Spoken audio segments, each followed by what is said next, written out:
This is the War Room Roundtable podcast, the show that takes you around the world to share interviews with some of the most successful and relevant businessmen and women on the planet. Hear their stories and get the most important business lessons they've learned on the road to success, and get exclusive advice on how to implement their successes into your life and business.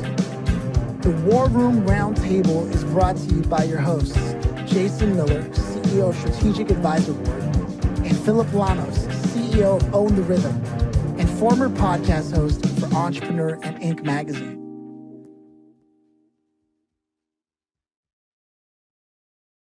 Thank you so much for stopping by the War Room. How are you doing today?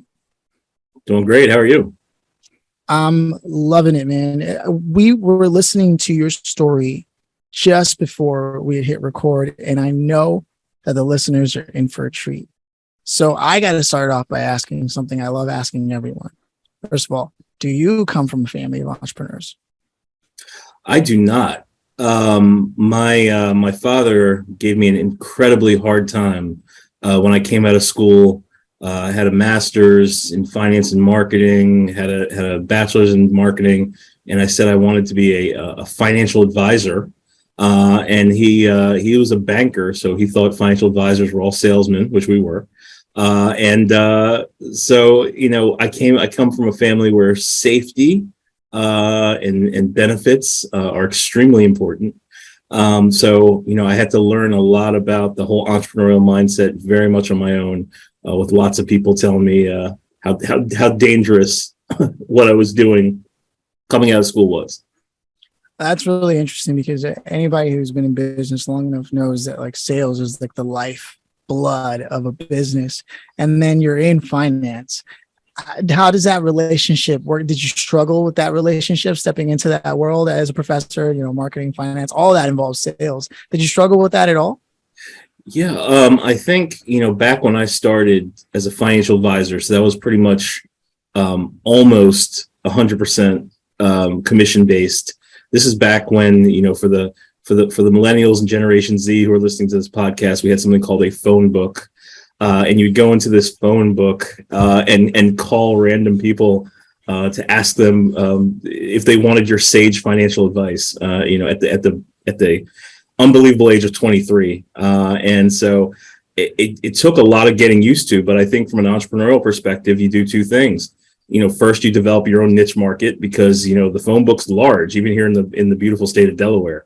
And you also get really good with figuring ways to solve problems that are different than what other people are doing. So for me, that was doing seminars, and in doing seminars out of desperation to not starve, it taught me almost everything I needed to know about entrepreneurship, about figuring out target markets, about relating to people, about public speaking. So it ended up being, you know, a saving grace, and ended up being, you know, for my own kids, I think getting into sales and financial sales is a great first job to learn anything that you want to know about human behavior, about grit, about determination. So I didn't love it at the time, right? As I was, my apartment was just basically cans of tuna and copies of Boiler Room, Wall Street, and Glengarry Glen Ross, and just watched those over and over and over again, and ate tuna because that's all I could afford. But now looking back on my life, that was unbelievably beneficial to me. Yeah, you were leveling it up. At least you had tuna, not ramen. Yeah, hey, look, at the University of Delaware, we got enough ramen. Like I was all ramen at that point. Yeah, I bet. Yeah. No, I get it. Let alone the sodium content. That's heavy, man. That wasn't the thing in the 90s. That wasn't the thing. Food didn't have as much salt back then. Got it. Right. It's funny, you know, you're in a interesting position with your experience of like having done seminars before they were really webinars, which is what everybody knows today, right? Yeah. So people actually had to go out of their way, invite people, convince people to show up, right? Which is like time consuming and a big investment just showing up. And you were able to do that. Do you find that now having tools to conduct webinars, you know, funnels to pull people through, do you find that those things actually do help people who know how to use them? as opposed to people who, they're like trying to figure it out, and that actually only gets in the way. Do you find that there are some things that like people who are only starting with this information from today and not having had that boots on the ground experience are struggling with understanding what the tools are supposed to represent? I think that I would agree with that. I think a lot of people who do very well with webinars, who are, let's say, digital natives, they've kind of grown up with the internet. I would say that a large majority of them have some sort of a mentor who's maybe a little bit older. And the reason for that is we have all these great tools, but the supply of people who are getting into the business is much greater than the demand. So how do you actually set yourself apart from everyone else so that they tune into your webinar versus the other 75,000 webinars that are available, most of which, by the way, they're for free, let alone being paid for.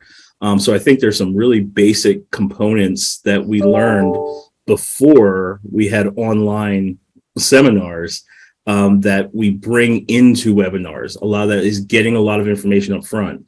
The fact that webinars, for the most part, with the exception of having a basic, $70 a month Zoom membership, for the most part, very low cost or free. Back in the 90s when we do the seminars, you were buying steak for everybody, like at a local restaurant. So if they didn't show up, you had to, no pun intended, you just had to eat that cost. So we've spent much more time in preparation, much more time in confirming appointments, much more time in understanding what the person was coming there for, and much more time in just making sure that they had a very solid why, to quote Simon Sinek, for coming. And I think oftentimes a younger person in the business, whether that's by age or by tenure, in doing webinars, they don't go through all that planning and preparation because they just don't have as much skin in the game. It's basic human psychology. So I think to start out in that type of field, it really did me a good service and a good stead moving forward as I've done more things online. Got it. Okay. Now, I want to piece some things together here based on what I've learned so far, just about you and what's going on, right? I know for a fact, based on what we talked about before we hit record, you're currently still a professor in alt finance, right? You've got what I understand to be a marketing agency also as well that you run. Is this accurate? So, and definitely at Ivy League schools, they want you to be very specific. I'm basically a director at Wharton, but that's a staff position, not a faculty position, i.e. a professorship. So it's very important to get that right. But also along with that, for the last several years, I've done a number of different things. So I run an LLC called Maverick Class, and Maverick Class does edutainment events. And so one of the things that we do is we produce events for TEDx. So I am the organizer of TEDxWilmington. TEDxWilmington is in the top 1% of all TEDx platforms in the country, with over 550 talks given and almost 43 million views on YouTube. I'm also an organizer for Startup Grind, which is an entrepreneurial fireside chat platform. And I've also done some events at places like the Firefly Music Festival, where we had an event called Firefly Chats, where we would sit down and talk to some of the people who are performing at the festival. So Maverick Class, basically what we do is anything that involves entertainment and education, we will go out and try to put together events where people are informed, they learn things, but they have a good time doing so. And as part of that, I've done some publishing. I've done some partnering with a lot of different organizations to do things that revolve around learning, and much more nowadays, online learning. Oh, wow. Okay. So I can see how that carried over from originally seminars. So you're still wrangling people, still educating them, but now with modern technology and helping them understand and navigate the state of the industry today in terms of communication, Absolutely. Learning, and education. Wow. Oh, and one of the things, go ahead. one of the things that you'll notice there in terms of just kind of basic principles of working with large brands, like a TEDx or like a Startup Grind or like a Firefly Music Festival, we can always be nimble in terms of our approach of how we do things. Sometimes large brands, they can't be nimble in terms of how they do things. So a brand like TEDx, you have to follow very specific rules and regulations as it pertains to putting out content, yes. But for maybe large music festivals or other types of entertainment events, we can provide some level of expertise in how people learn and how to assess what they've learned, and how to measure that from a statistics perspective to give really good information back to the company. So we found that online, you can get a lot of really good quantitative data by just putting out a survey or looking at clicks or looking at engagement, but it's much harder to get quantitative data that you can take people's stories, their attitudes, their opinions, their interests, and use that for the next event to build those different parts in. So those are some of the things that we try to do and try to add to these events while at the same time educating and entertaining others.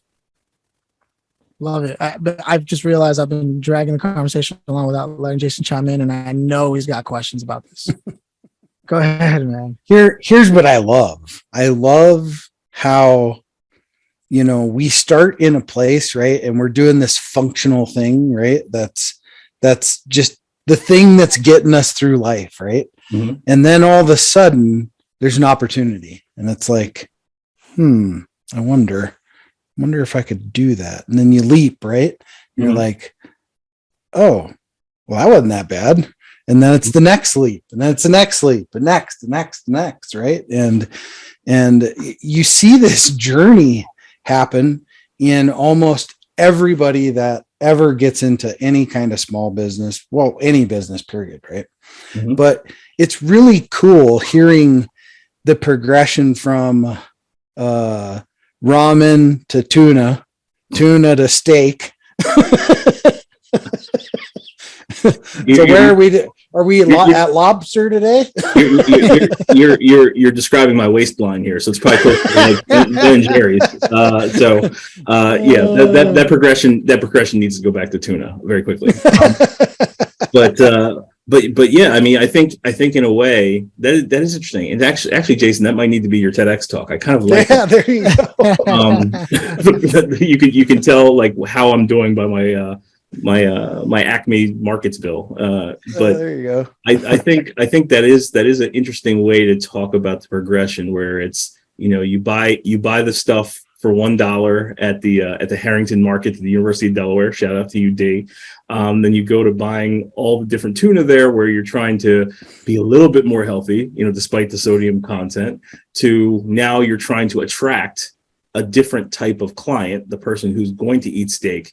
And now with all my kids, basically they eat cereal, right? So I don't know what that says about me professionally, but I think there has been an evolution to what I've done in one sense, but I think no matter what I've done, it's been in the field of education, right? One of the major reasons that I sold my practice when I was 35 to get into academia is I found that I really enjoyed helping people who had $5,000 and we helped them go to 10,000, as much as I liked helping people with 5 million and help them go to 10 million.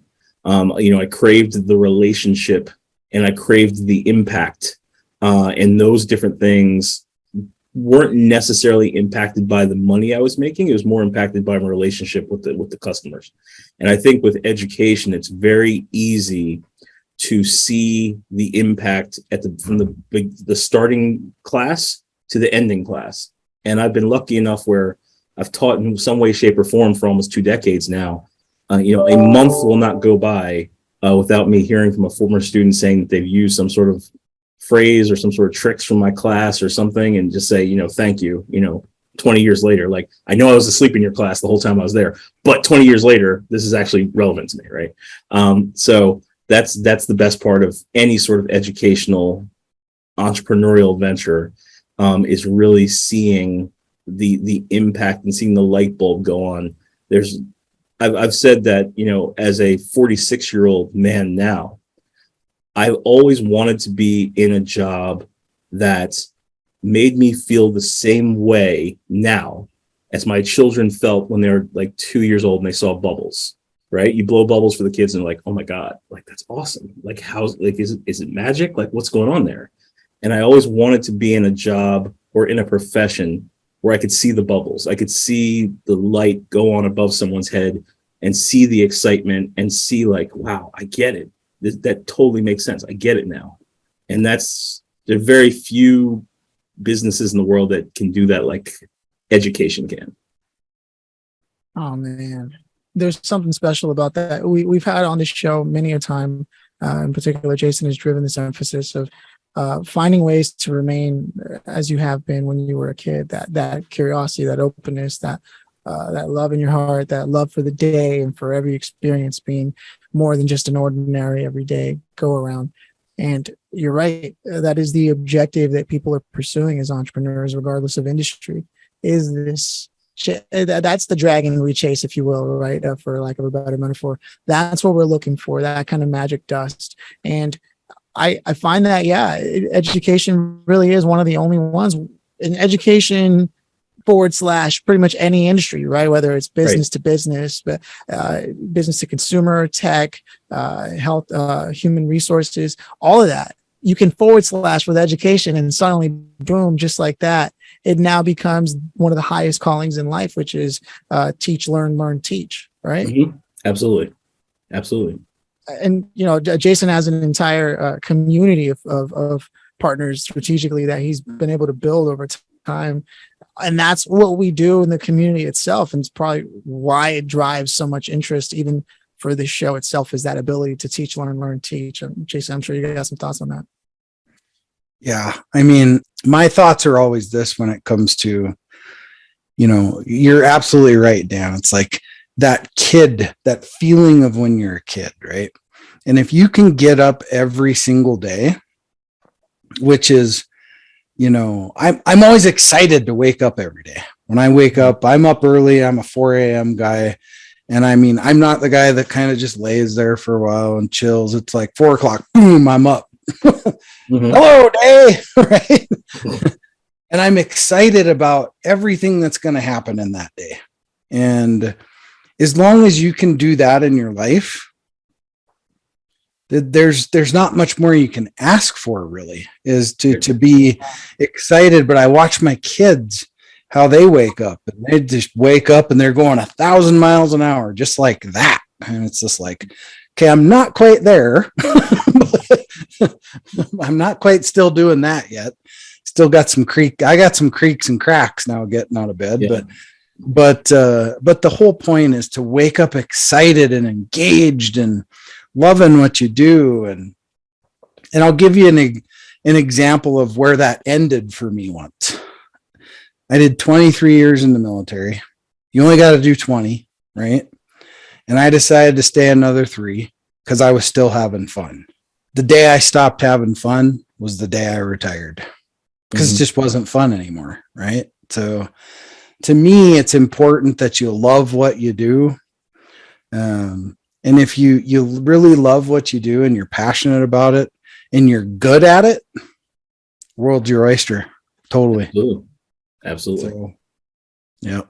That's one of those interesting pieces that, with my own children, I have 6 children. So much like you, I get up at 5, but I definitely need about 2 shots of espresso to be kind of going. And as I always tell them, right now you guys have, as I would call it, bliss on tap, right? You go online, you post a picture of yourself, 300 people hit a little thumbs up button, and you feel good about that. And I try to explain to them that, eventually that's going to get old, and you have to achieve something. You have to know the difference between activity and achievement, and nothing feels as good as achievement feels.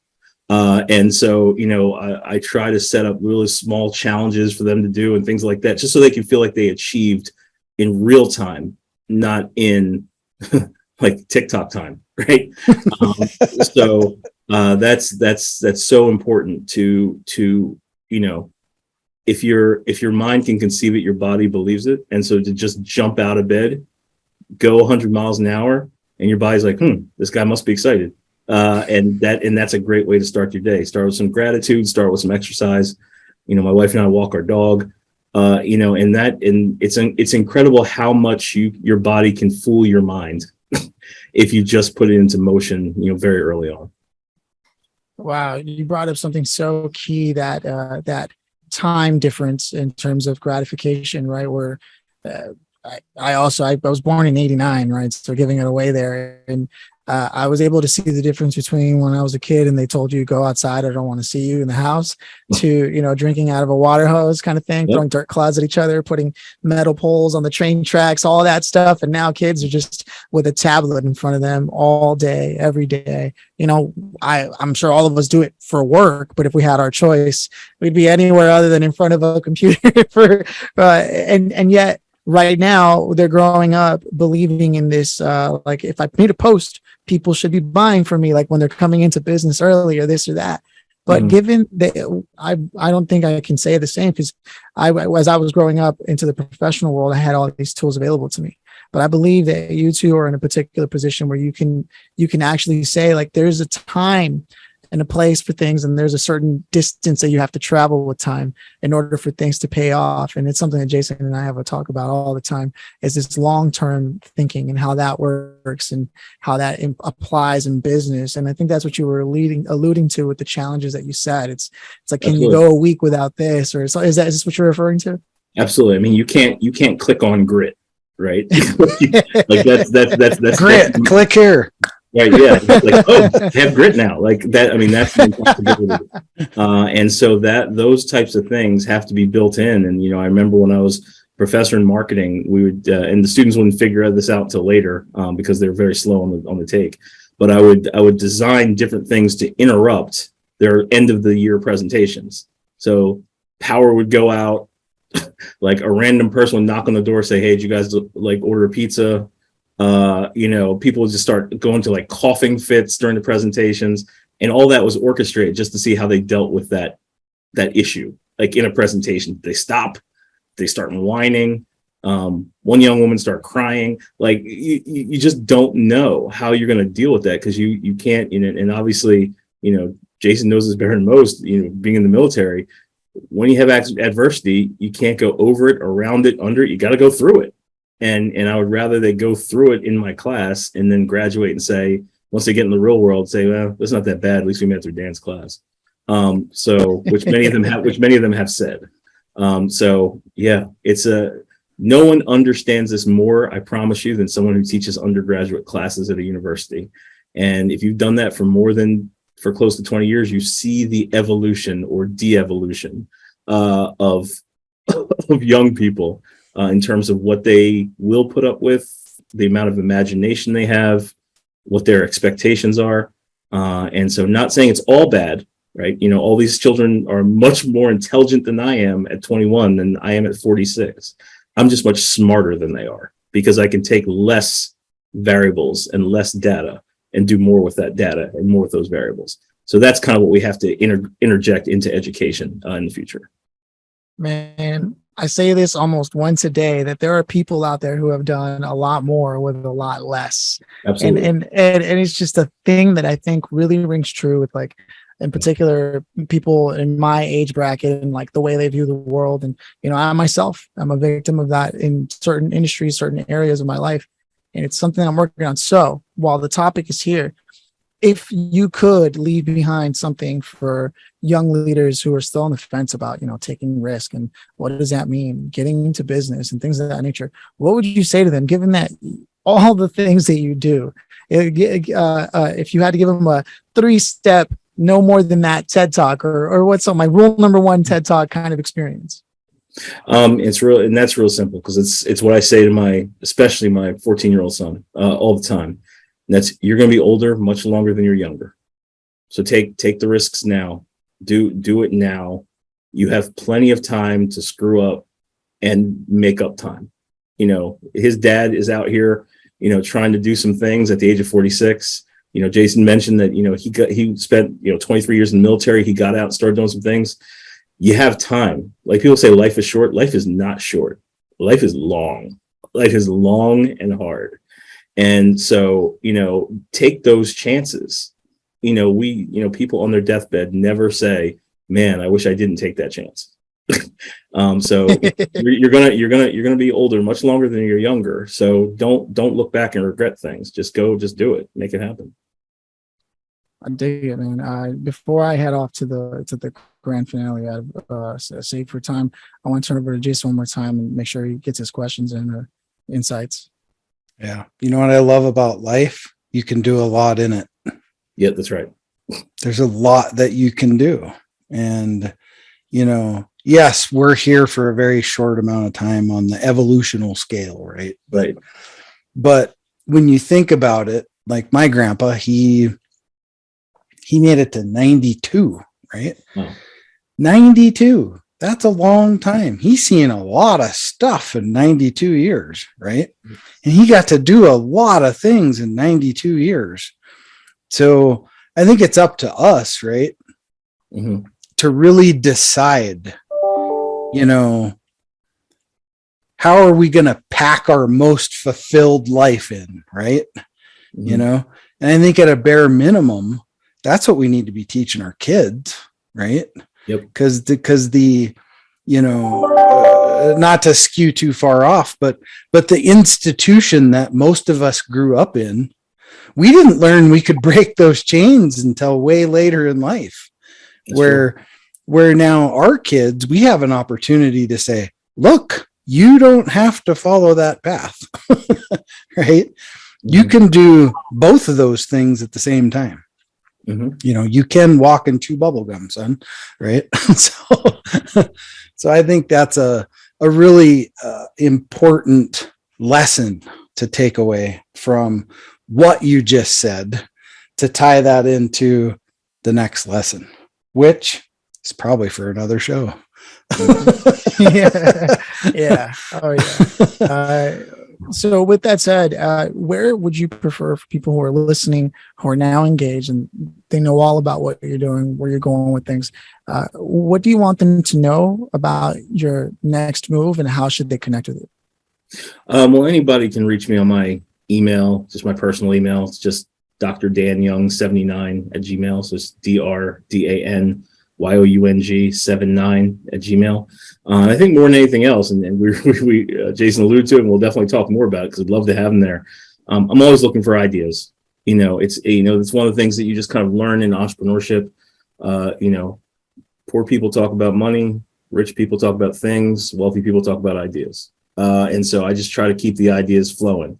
And so anyone who wants to be involved in TEDx, has questions about TEDx, is interested in volunteering at TEDx, being a TEDx speaker, just hit me up. And usually once we talk about that leads into everything else, whether that's education or family or professional or what have you.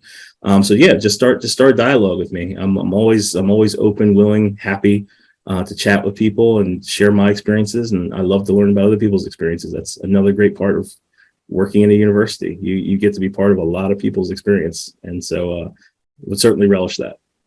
Man, right on. And the grand finale, if I may, is it's a question that has never had a wrong answer because there's no such thing. Right. But what it is if you could have taken anyone aside here and brought them onto the podcast today, who would you have loved to have invited and why? That's easy. That would have been my grandfather. My grandfather was my hero, as kind of like the first generation of latchkey kids. I was with him in the morning before I got on the school bus, was with him after school until my parents picked me up because they both were working. He was kind of the first person that I ever felt believed in me. He passed away in 2005. And so I would want him here, to just see that, his grandson's doing okay. But also, I know he missed out on a lot. He missed out on the births of all of my children. He missed out on probably one of the single most emotional moments of my life, regardless of, your politics. I remember was when President Obama got elected, or he was announced as the winner. And I was kind of holding my daughter, who was probably 2 at that time. And I just started bawling my eyes out. And it was because I knew my grandfather was missing that moment in history. He was missing the fact that I had a daughter. He was missing the fact that, I bought a nice house. And so I missed him in that moment. So I would love to just be able to see him and have him know I'm doing okay. Yeah. I love that. There's a strong sense of family values to what you do. And I think that's what makes it so easy for you to be in education. And I say easy, with a grain of salt. What I mean is like, that's why it's so engaging for you, is because in order to truly see the growth in someone and teach them, you do have to almost see them as an extension of the greater family that you have in your life in order to take an investment and an interest in other people. And so I can see how that comes through, and probably where your interest in learning and teaching came from as well, with that dynamic between you and your grandfather. And I hope that we all take away from this call, this podcast, the idea of what it means, like what we value, how that has impacted our life, and how we've used that to navigate and to remember those who have been there for us when no one else was. I love it, man. Thank you so much for stopping by. Those are my closing thoughts, and I'll let Jason close us out. Yeah, wonderful conversation, Dan. Thanks for being here. I'm always humbled, I guess is probably the best word to use, at all the interaction that we've had to, or have gotten to have through, I don't know, 120 some of these podcasts over time.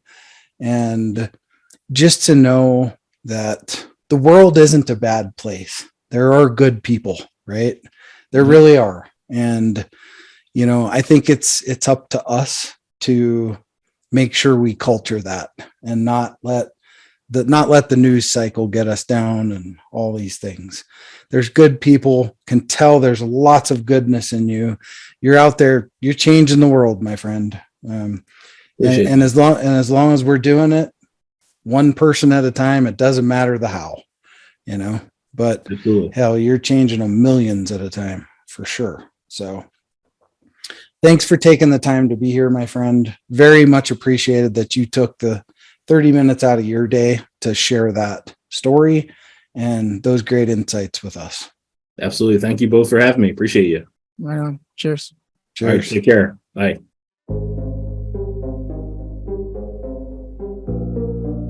Thanks for listening to the War Room Roundtable with your hosts, Jason Miller and Phillip Lanos. Please leave your feedback and visit strategicadvisorboard.com to get the latest and greatest business advisement on the planet. Follow us on social media for updates, and always remember, if you can dream it and believe it, then you can go achieve it. We'll see you in the next episode.